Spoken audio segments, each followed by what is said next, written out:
So let's start with today's class. Ionic compounds, a chemical bond formed between two atoms by a complete transference of electrons from one atom to another in order to complete their octets and thus acquire the stable nearest noble gas electronic configuration is known as ionic bond or electrovalent bond.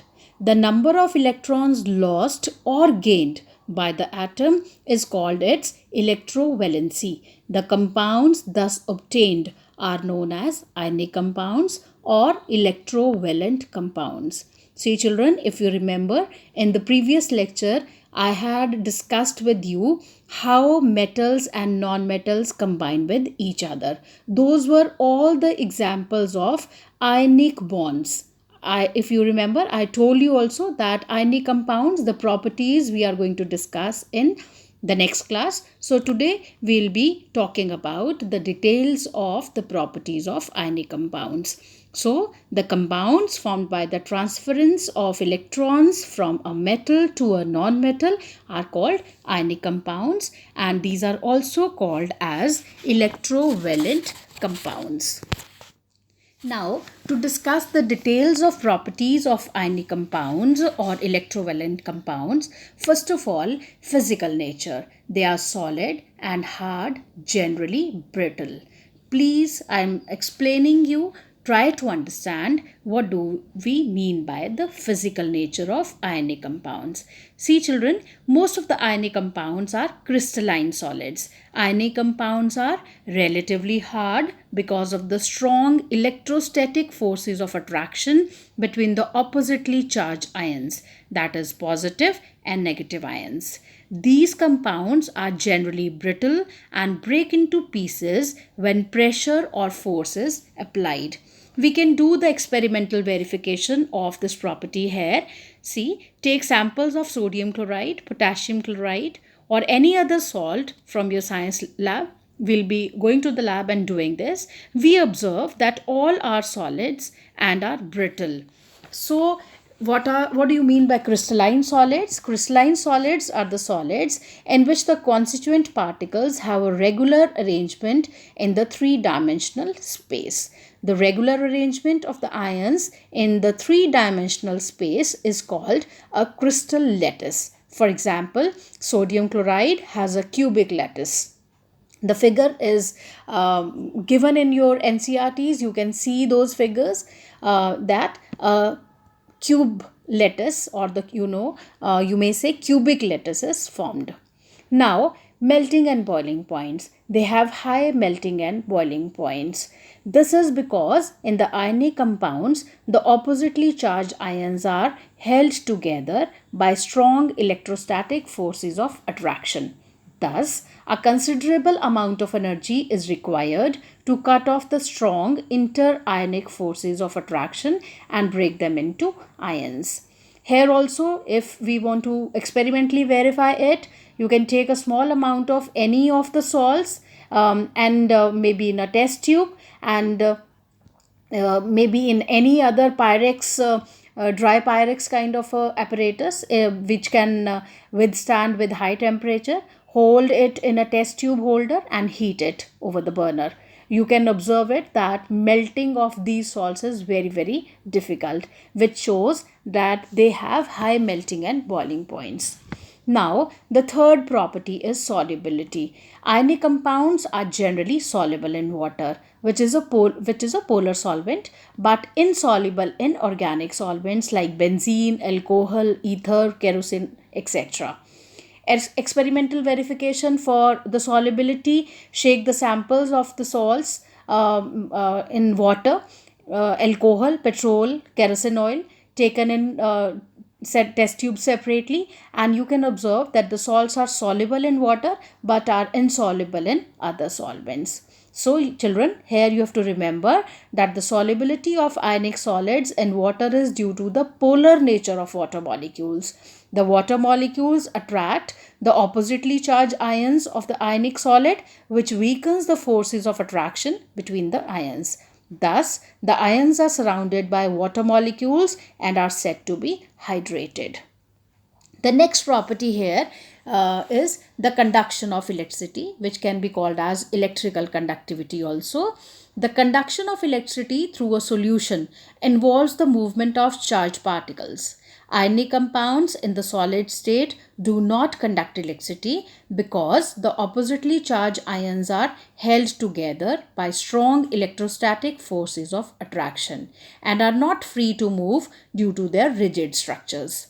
When dissolved in water, ionic compounds dissociate to produce free ions in the solution. Similarly, on melting the ionic compound splits to produce free ions in the melt. Since ions can conduct electricity, thus ionic compounds conduct electricity in the aqueous solution or in the molten state.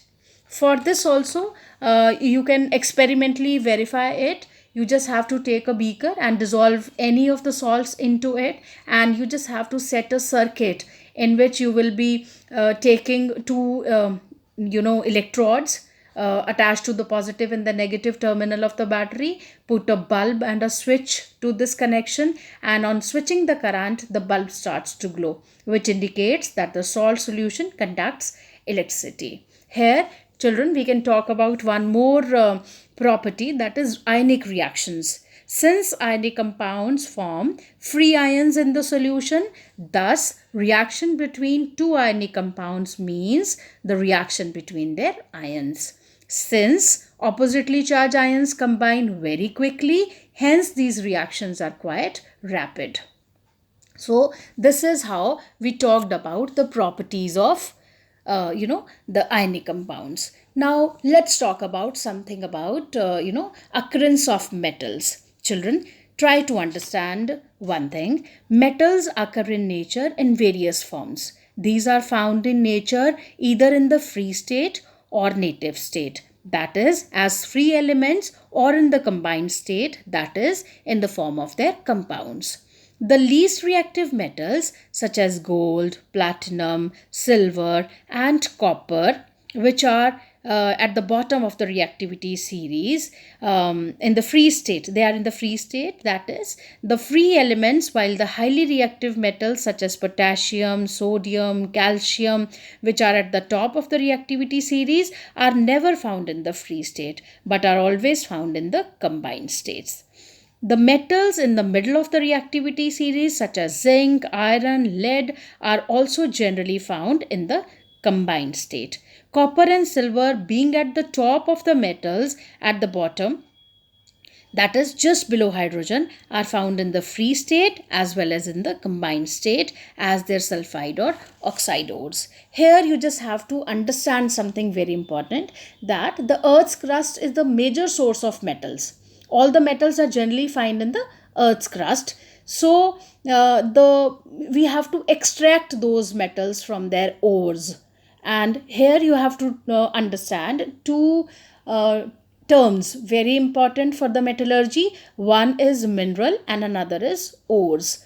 Try to understand, children, what are minerals. The elements or compounds which occur naturally in earth's crust are called as minerals, and ores are the minerals that contain very high percentage of particular metal, and the metal can be profitably extracted from it. Such minerals are called as ores. So here the most important statement you have to understand here is, all ores are minerals but all minerals are not ores. It is interesting to note here that most of the metal ores are oxides, because oxygen is a very reactive element and is very abundant on the earth. You can have few examples of ores. See, children, if we talk about a metal sodium, so the name of the ore through which we are going to extract sodium is rock salt. And similarly, dolomite is the ore of calcium, bauxite is the ore of aluminium, copper glance, copper pyrite is the ore of, these are the two ores of copper, zinc blende for zinc, and so on. So you just have to understand that we have to extract metals from their ores that we'll be talking about in your next class, that is metallurgy.